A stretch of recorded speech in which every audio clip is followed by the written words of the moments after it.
கன்னி ராசி நேயர்களே, உங்களுடைய வாழ்க்கையில் எந்த ஒரு விஷயமும் காரணம் இல்லாமல் நடக்காதுங்க.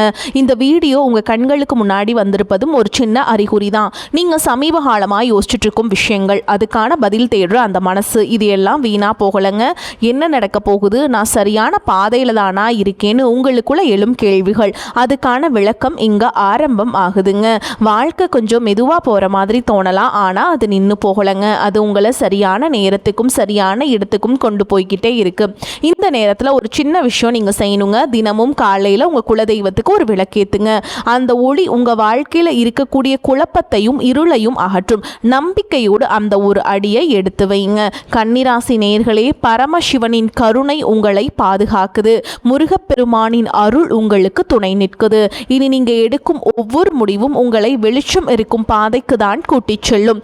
அதனால பயப்படாதீங்க, அமைதியா இருங்க, நம்பிக்கையை மட்டும் விட்டுறாதீங்க. நேரம் உங்க பக்கம் திரும்புற நேரம் இதுதான். ஓம் நமச்சிவாய, ஓம் முருகா போற்றின்னு கமெண்ட் பாக்ஸில் 3 முறை பதிவிடுங்க.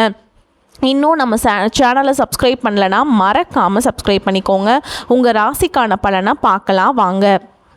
அன்பான கன்னிராசி நேயர்களே, இப்போ இருக்கக்கூடிய கிரகங்களின் நிலை காரணமாக உங்கள் வாழ்க்கையில் முக்கியமான ஒருத்தர் வரப்போகிறார். அந்த சந்திப்பு உங்களுடைய வாழ்க்கையின் பாதையை மாற்றக்கூடியதாக அமைய போகுதுங்க.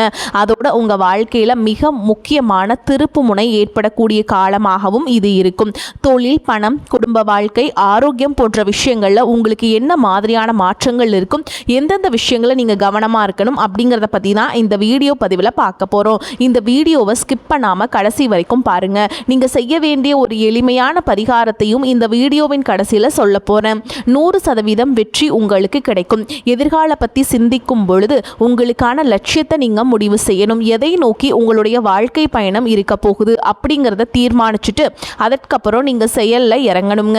தொழில் மற்றும் வியாபாரத்தை பொறுத்த வரைக்கும் இதுவரைக்கும் மந்தமாக இருந்த நிலை மாறி கணிசமான தொகை உங்களுக்கு லாபமாக கிடைக்கும். கொடுக்கல் வாங்கல் எல்லாமே சரியாகும். நீங்க ஆண்களாக இருக்கீங்கன்னா பெண்கள் கிட்டையும், பெண்களாக இருக்கீங்கன்னா ஆண்கள் கிட்டையும் நீங்கள் பழகும் பொழுது கவனமாக பழகணும். இதுவரைக்கும் உங்களுடைய வாழ்க்கையில் கடன் பிரச்சனைகள், நிதி நெருக்கடியால் நிம்மதி இழந்து ரொம்பவே தவிச்சிட்டு இருந்திருப்பீங்க. குடும்ப உறவுகள் மற்றும் நண்பர்களோட சின்ன சின்ன மன கசப்புகள் ஏற்பட்டு பிரிஞ்சு போயிருக்கிறதும், தொழில் மற்றும் வியாபாரத்தில் ஏற்பட்ட நஷ்டம் காரணமாக மன அழுத்தம் இருக்கிறதும், நீங்கள் எந்த ஒரு நல்ல விஷயத்தை செய்யணும் அப்படின்னு நினைக்கும் போதெல்லாம் அதில் ஏதாவது ஒரு தடைகள் ஏற்பட்டு நம்மளுடைய வாழ்க்கை எப்போ நல்லபடியாக மாறும், நல்லது எப்போ நடக்கும் அப்படின்னு ரொம்பவே எதிர்பார்த்து காத்துட்டு இருந்திருப்பீங்க. நீங்கள் என்னதான் நல்ல விஷயங்களை நினைச்சாலும், நல்லதையே மற்றவங்களுக்கு செஞ்சாலும் உங்களுக்கு தொடர்ச்சியாக கஷ்டங்களும் பிரச்சனைகளும் மாறி மாறி வந்துக்கிட்டு தாங்க இருக்கு. அதையெல்லாம் மறந்து தான் தான் உண்டு தான் வேலை உண்டு அப்படின்னு இருந்தாலும் மனசுக்குள்ளே ஏதோ ஒரு கவலை, ஏதோ ஒரு குழப்பம் உங்களை அதிகமாக யோசிக்க வச்சிட்ருக்குது. யாராவது என்னுடைய குழப்பங்களுக்கு பதில் சொல்ல மாட்டாங்களா, நல்ல தீர்வை சொல்ல மாட்டாங்களா, கடைசிக்கு என்னுடைய கஷ்டங்களை காது கொடுத்து கேட்க மாட்டாங்களா, ஆறுதலாக 4 நல்ல வார்த்தை பேசிட மாட்டாங்களா, என்னை உண்மையாக நேசிக்க மாட்டாங்களா, எதிர்பார்ப்பு இல்லாமல் என்கிட்ட பழக மாட்டாங்களா அப்படின்னு தான் நீங்கள் ஆதங்கப்படுறீங்க. இப்படி நினைக்கக்கூடிய உங்ககிட்ட நான் சொல்லக்கூடிய ஒரே ஒரு விஷயம், உங்களுடைய வாழ்க்கையில் உங்களுக்கு பிரச்சனைகள் இருக்குது, கஷ்டங்கள் வருது அப்படின்னா நீங்கள் நிறைய பாவங்கள் பண்ணிட்டீங்க அப்படின்னு அர்த்தம் இல்லைங்க. நீங்கள் தவறான நபர் அப்படின்னும் அர்த்தம் இல்லை. இந்த வாழ்க்கை உங்களுக்கு சில பாடங்கள் கற்றுக் கொடுக்கிறது அப்படிங்கிறத நீங்க உணர்ந்துக்க வேண்டிய காலம். சாதாரணமா எல்லாரும் சொல்லலாம், நல்லது செஞ்சா இங்க காலம் இல்லை அப்படின்னு நினைப்பாங்க. நாம் நல்ல விஷயத்தை எப்போ செஞ்சாலும் அதற்கான பலன்கள் உடனே கிடைக்கலனாலும் அது கால தாமதமாக தான் கிடைக்கும் அப்படிங்கிறத நீங்கள் புரிஞ்சுக்கணுங்க. கெட்ட பேர் வாங்குறது ரொம்ப ஈஸி, சில நிமிடத்தில் நடந்துருங்க. ஆனால் நல்ல பேர் வாங்குறதுக்கு ரொம்ப வருஷம் ஆகும். அதனால் எப்போவுமே எதிர்பார்ப்புகளை குறைச்சிக்கிட்டு எப்பவும் போல் இயல்பாக இருக்க நீங்கள் பழகிக்கணும். இப்போ வரைக்கும் நீங்கள் எப்படிப்பட்ட கஷ்டமான சூழலில் இருந்தாலும் சரி, அதுவெல்லாம் நிரந்தரம் கிடையாதுங்க. உங்கள் வாழ்க்கை இன்னும் முடிஞ்சிடல அப்படிங்கிறத நீங்கள் ஞாபகத்தில் வச்சுக்கணும். இப்போ உங்கள் வாழ்க்கையில் இருக்கக்கூடிய கடன் பிரச்சனையோ, கணவன் மனைவி பிரிவோ, அல்லது காதல் தோல்வியோ, அல்லது வேலை இல்லாமல் கஷ்டப்படுறதோ, இது மாதிரி உங்க வாழ்க்கையில உங்களை சுத்தி நடக்கக்கூடிய எல்லா விஷயங்களும் உங்களை அழிக்கிறதுக்காக வரலங்க, உங்களை மாத்துவதற்காக வந்திருக்கு. ஒரு புதுவிதமான வாழ்க்கையை எதிர்காலத்தில் நீங்க வாழ போறீங்க. அதுக்கான ஒரு அடித்தளமா தான் இதை நீங்க எடுத்துக்கணும். சிலருக்கு பார்த்தீங்கன்னா இந்த பிரச்சனையெல்லாம் கொஞ்ச நாளா இருந்தா பரவாயில்ல, ரொம்ப வருஷமா இப்படி தான் போயிட்டு இருக்கு, எனக்கு சுத்தமா நிம்மதியே இல்லை, என் குடும்பத்தில் சந்தோஷமே இல்லை, என்னை எல்லாரும் ஏமாத்துறாங்க, எப்பவும் நான் மற்றவங்களுக்காக வாழ்கிற மாதிரியே இருக்குது, எனக்கு பிடிச்ச சின்ன சின்ன ஆசைகளை கூட என்னால் நிறைவேற்றிக்க முடியலை. இதையெல்லாம் ஒரு நிமிஷம் நினச்சி பார்க்கும்போது என்னடா இந்த வாழ்க்கை ஓடிக்கிட்டே இருக்கிறோம், இதுவெல்லாம் எப்போ சரியாகும் அப்படிங்கிற கேள்விக்கு பதில் தெரியாமல் தான் இன்னமும் நீங்கள் ஓடிக்கிட்டு இருக்கீங்க. இப்போ நீங்கள் எப்படிப்பட்ட சூழலில் இருந்தாலும் எவ்வளவு மன அழுத்தத்தில் இருந்தாலும் அதுவெல்லாம் உங்களுக்கு கூடிய சீக்கிரத்திலேயே மாறப்போகுதுங்க. அப்படிங்கிறத நீங்கள் ஞாபகம் வச்சுக்கோங்க. சாதாரணமாக 1 டிகிரி 2 டிகிரி படிச்சுட்டு வேலை இல்லாமல் சில பேர் இருப்பீங்க. சில பேர் தன்னுடைய படிப்புக்கு சம்பந்தமே இல்லாமல் குறைவான சம்பளத்தில் தன்னுடைய குடும்ப கஷ்டத்துக்காக ஏதாவது ஒரு வேலையை செஞ்சிட்ருப்பீங்க. இந்த சுக்கிர ஆதித்ய யோகம் காரணமாக உங்களுடைய மனசுக்கு பிடிச்ச மாதிரியான நல்ல வேலை அதிகமான சம்பளத்தோடு கிடைக்க போகுது. அதே நேரத்தில் அந்த வேலையில் சில சவால்கள் எல்லாம் கடந்து வந்தீங்கன்னா சில மாதங்களுக்கு பிறகு உங்களுக்கு பதவி உயர்வும் கிடைக்க போகுது. தொழில் மற்றும் வியாபாரம் மூலமாக நஷ்டத்தை சந்திச்சு கடனில் இருக்கிறவங்களுக்கும் உங்களுடைய புதிய யுக்திகள் மற்றும் புதிய முயற்சிகள் மூலமாக எல்லாவற்றிலுமிருந்து மீண்டு வருவீங்க. எதிர்பாராத நபர்கள் மூலமாக உங்களுக்கு உதவிகள் கிடைக்கும். நல்ல வேலையாட்கள் கிடைப்பாங்க. உங்களுடைய பொருளாதாரம் உயரப்போகுது. குடும்ப வாழ்க்கை இனிமையாக இருந்தாலும் குழந்தை பாக்கியம் இல்லை அப்படின்னு கோயிலுக்கும் ஹாஸ்பிட்டலுக்கும் மாறி மாறி போயிட்டு வந்திருப்பீங்க.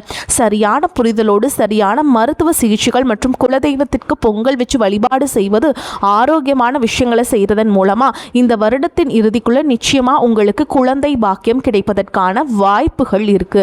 அப்படி உங்களுக்கு கரு உருவாகக்கூடிய சூழல்ல நீண்ட தூர பயணங்களையும் அளவுக்கு அதிகமாக யோசிக்கிறதையும் முற்றிலுமாக நீங்க தவிர்க்கணும். இதை மட்டும் நீங்க சரியா செஞ்சுட்டு வந்தீங்கன்னா அழகும் அறிவும் ஒன்றாக இருக்கக்கூடிய குழந்தை பிறக்கும்.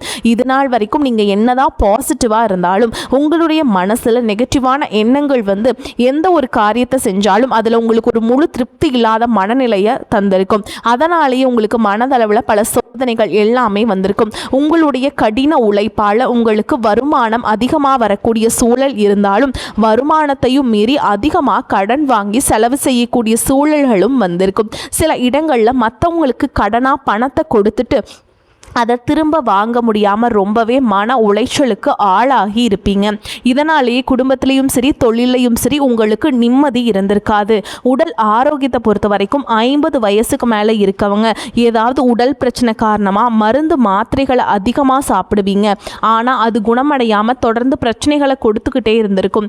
இனி வரக்கூடிய கிரக நிலைகள் காரணமாக மருந்துகளோட இயற்கையான உணவு முறைகளையும் நீங்கள் எடுத்துக்கிட்டிங்கன்னா உங்களுடைய உடல் வலுப்பெறும். எல்லா விதமான துன்பங்களை இருந்தும் நீங்க மீண்டு வர போறீங்க.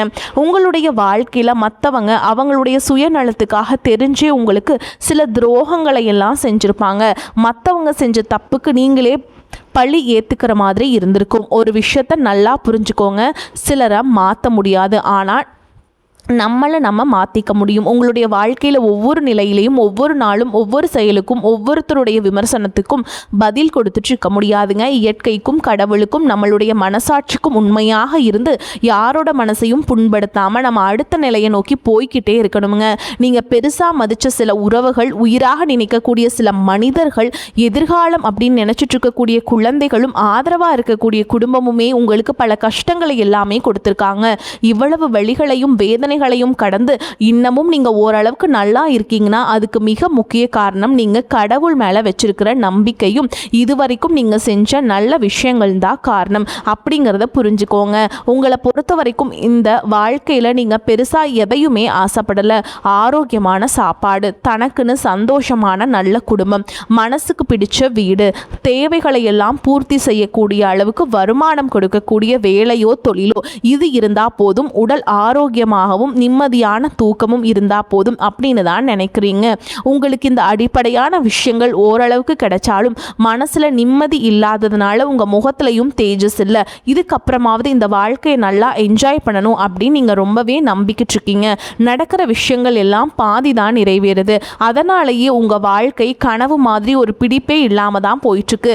எதை செய்ய போனாலும் ஏதாவது ஒரு தடைகள் வந்து உங்களுடைய வாழ்க்கையை முடிக்கிற மாதிரி இடைஞ்சலா இருந்திருக்கும். இக்கட்டான நேரத்தில் யாராவது எனக்கு சின்ன ஒரு உதவி செய்ய மாட்டாங்களா, என் கையை கொடுத்து என்னை தூக்கி விட மாட்டாங்களா அப்படின்னு எத்தனையோ முறை கடவுள்கிட்ட நீங்கள் வேண்டுதல் வச்சுருப்பீங்க. உங்களுடைய அத்தனை வேண்டுதல்களும் இனி பழிக்கப் போகுது. இதுவரைக்கும் வாடகை வீட்டில் இருந்திருப்பீங்க, அதனாலேயே உங்களுக்கு திருமணம் சில நேரங்களில் தடைபட்டு இருந்திருக்கும். இது நேரடியாக சொல்லாமல் ஜாதகம் சரியில்லை, பொருத்தம் இல்லை, அரசாங்க வேலை இல்லை, பெற்றோர்கள் சரியில்லை அப்படின்னு ஏதோ ஒரு காரணத்தை சொல்லி தட்டி கழிச்சிட்டு போயிருந்திருப்பாங்க. நீங்களே காதலிச்சா கூட அவங்களும் ஒரு சந்தர்ப்பத்தில் எங்கள் அப்பா அம்மா ஒத்துக்கலை, உனக்கு என்ன பிடிக்கலை அப்படின்ட்டு கடைசி நேரத்தில் ஏமாற்றிட்டு போகக்கூடிய சூழலும் இருந்திருக்கும். இனி வரக்கூடிய காலங்களில் உங்களுக்கு நல்ல வேலை வாய்ப்பு அமையும் பொழுது அந்த இடத்துல உங்களுடைய திறமைகளுக்கு மதிப்பு கொடுப்பாங்க. உங்களுடைய நிர்வாகத்திறன் மற்றும் தலைமை பண்பு அதிகரிக்கும். மற்றவங்களுடைய மதிப்பும் மரியாதை வைக்கிற மாதிரியான செயல்களை செய்வீங்க. துணிச்சலான முடிவுகளை எடுப்பீங்க. இதுவரைக்கும் பொது இடங்களில் நல்ல விஷயங்களை செய்கிறதுக்கு கொஞ்சம் தயங்கி நின்றுருப்பீங்க. ஆனால் அப்புறமா தான் நீங்கள் துணிந்து செய்ய போகிறீங்க. இதன் காரணமாக உங்களுக்கு போட்டியாளர்கள் யாருமே இருக்க மாட்டாங்க.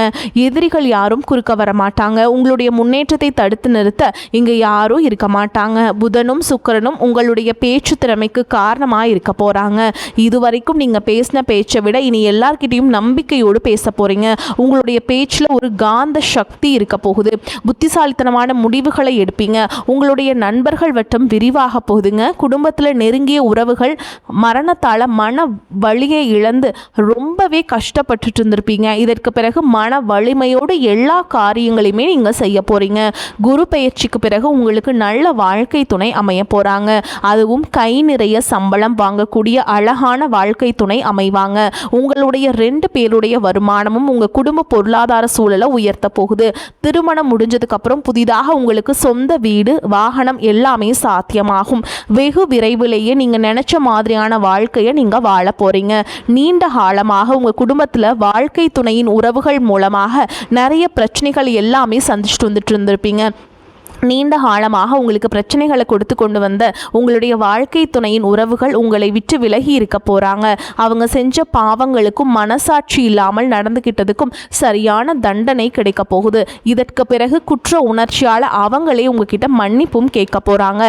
கன்னிராசி உத்திர நட்சத்திரம் 2ஆம் பாதம் 3ஆம் பாதம் 4ஆம் பாதம், அஸ்த நட்சத்திரம் சித்திரை நட்சத்திரம் 1ஆம் பாதம் 2ஆம் பாதம்ல இருக்கவங்களுக்கு புதன் மற்றும் சனியால் ஏற்படக்கூடிய தோஷங்கள் நீங்குவதற்கு விநாயகருக்கு அருகம்புல் மாலை அணிவிச்சு புதன்கிழமைகளை வழிபாடு செய்வது மிகச்சிறந்த எளிய பரிகாரமாக இருக்கும். பெருமாள் அல்லது ஸ்ரீரங்கநாதரை வழிபாடு செய்வது கன்னி ராசியின் அதிபதியான புதனின் அருளை உங்களுக்கு முழுசாக பெற்றுக் கொடுக்கும். உங்களுக்கு செல்வ வளம் அதிகரிக்கணும், பண வரவு அதிகமாக வேணும் அப்படின்னா வெள்ளிக்கிழமை அல்லது புதன்கிழமைகளில் பச்சை பயிரை நீங்கள் தானமாக கொடுக்கலாம். இந்த எளிய பரிகாரங்கள் உங்களுக்கு மிகப்பெரிய பலனை கொடுக்கும் அப்படிங்கிறத நீங்கள் எப்போவுமே நினைவில் வச்சுக்கணும். இந்த மாதிரியான நல்ல விஷயங்கள் உங்கள் வாழ்க்கையில் நடந்து உங்கள் வாழ்க்கையவே தலைகீழாக மாற்ற போகுதுங்க. அதனால் நீங்கள் நம்பிக்கையோடு இருங்க. இந்த கிரக நிலைகள் காரணமாக நல்ல விஷயங்கள் நடக்க போகுது. அதை தடுக்கிறதுக்கும் கெடுக்கிறதுக்கும் சில நேரங்கள் கெட்டதாக அமையும். சில மனிதர்கள் தடையாக வந்து நிற்பாங்க. அதனால் எல்லா இடத்துலையுமே கவனமாக இருக்கணும். யாருக்கும் எந்த இடத்துலையும் விஷயத்தை முழுசாக தெரிஞ்சுக்காம வாக்குறுதிகள் கொடுக்கறதோ பொருளாதார உதவிகள் செய்கிறதையோ உடனே செய்யாமல் கொஞ்சம் யோசிச்சுட்டு செய்யலாங்க. எந்த செயலை செய்கிற மாதிரி இருந்தாலும் பல முறை யோசிச்சு செஞ்சா அதுவே உங்களுக்கு நன்மையை தேடித்தரும். இந்த மாதிரி உங்க வாழ்க்கையில நல்ல விஷயங்கள் நடக்கும் பொழுது உங்களுடைய நல்ல பேரை கெடுக்கிறதுக்கு உங்களுக்கு அவமானத்தை ஏற்படுத்தணும் அப்படிங்கிறதுக்காகவும் சில மனிதர்கள் எந்த எல்லைக்கும் போய் தவறான விஷயங்களை செய்வாங்க. அதனால உங்களுக்கு அறிமுகம் இல்லாத ஆண்கள் மற்றும் பெண்கள் கிட்ட பேசும் பொழுதும் பழகும் பொழுதும் உங்களுடைய வார்த்தைகள்ல நீங்க ரொம்பவே கவனமா இருக்கணுங்க. சனிக்கிழமைகள் தோறும் சனீஸ்வர பகவானை வழிபாடு செய்யறது ரொம்ப சிறப்புங்க. சனிக்கிழமைகளில் நீங்கள் வந்து என்ன பண்ணுறீங்கன்னா எள் கலந்த சாதத்தை காக்கைக்கு படைக்கிறது ரொம்பவே விசேஷம். அதே மாதிரி இல்லாத ஏழை எளிய மக்களுக்கு, அதாவது பசியால் வாடுறவங்களுக்கு, சாப்பாட்டுக்கு வழி இல்லாதவங்க இல்லை தூய்மை பணியாளர்களாக இருக்காங்க இல்லைங்களா, அவங்களுக்கு ஒருவேளை சாப்பாடு வாங்கி கொடுங்க. அவெல்லாம் அவங்களுக்கு என்ன தேவைப்படுதோ அதை வாங்கி கொடுக்கறது மூலமாக உங்களுக்கு சனி பகவானுடைய கருணை பார்வை முழுசாமே உங்களுக்கு கிடைக்குங்க. அதே மாதிரி இன்னொரு பரிகாரம், பிரதோஷம் நாட்களில் சிவனை வழிபாடு செய்கிறது உங்களுக்கு சிறப்பான பலன்களை கொடுக்கும். நீங்கள் வில்வ இலைகளால் சிவபெருமானுக்கு அர்ச்சனை செய்து வழிபாடு செய்கிறதும் சிறந்தது. இல்லைனா கரும்பு சாறு வாங்கி கொண்டு போய் கொடுத்து அர்ச்சனை செய்து வழிபாடு பண்ணலாம். உங்களால் என்ன முடியுது, ஒரு பால் வாங்கி கொடுக்கலாம். இந்த மாதிரி உங்களால் முடிஞ்ச வழிபாட்டை நீங்கள் செய்யுங்க. இல்லைனா பிரசாதம் கொடுக்கறது அந்த மாதிரி இதுவும் பண்ணலாம். ஓகேங்களா? இது வரைக்கும் நீங்கள் எதையாவது வேண்டுதல் வச்சுட்டு நிறைவேற்றாமல் இருந்தீங்க அப்படின்னா அந்த வேண்டுதல்களை கட்டாயமாக நிறைவேற்றுங்க. வேண்டுதல்களை நிறைவேற்றாமல் விட்டுறாதீங்க. அது உங்களுக்கு தெய்வ குத்தமாக கருதப்படுங்க. அதனால் முடிஞ்ச அளவுக்கு நீங்கள் வேண்டுதல்கள் எல்லாத்தையுமே நிறைவேற்றிட்டு வாங்க. உங்கள் வாழ்க்கையில் நீ எந்த விஷயத்துக்கும் தடைகள் அப்படிங்கிறது இருக்காது. எல்லாமே நல்லபடியாக அமையும். தன்னம்பிக்கையோடவும் தைரியத்தோடவும் ஒவ்வொரு அடியும் எடுத்து வைங்க. ஜெயிக்க போறீங்க. அதை யாராலும் தடுத்து நிறுத்த முடியாது. உங்களுக்கு நல்லதே நடக்கும். வாழ்க வளமோடு நலமோடு.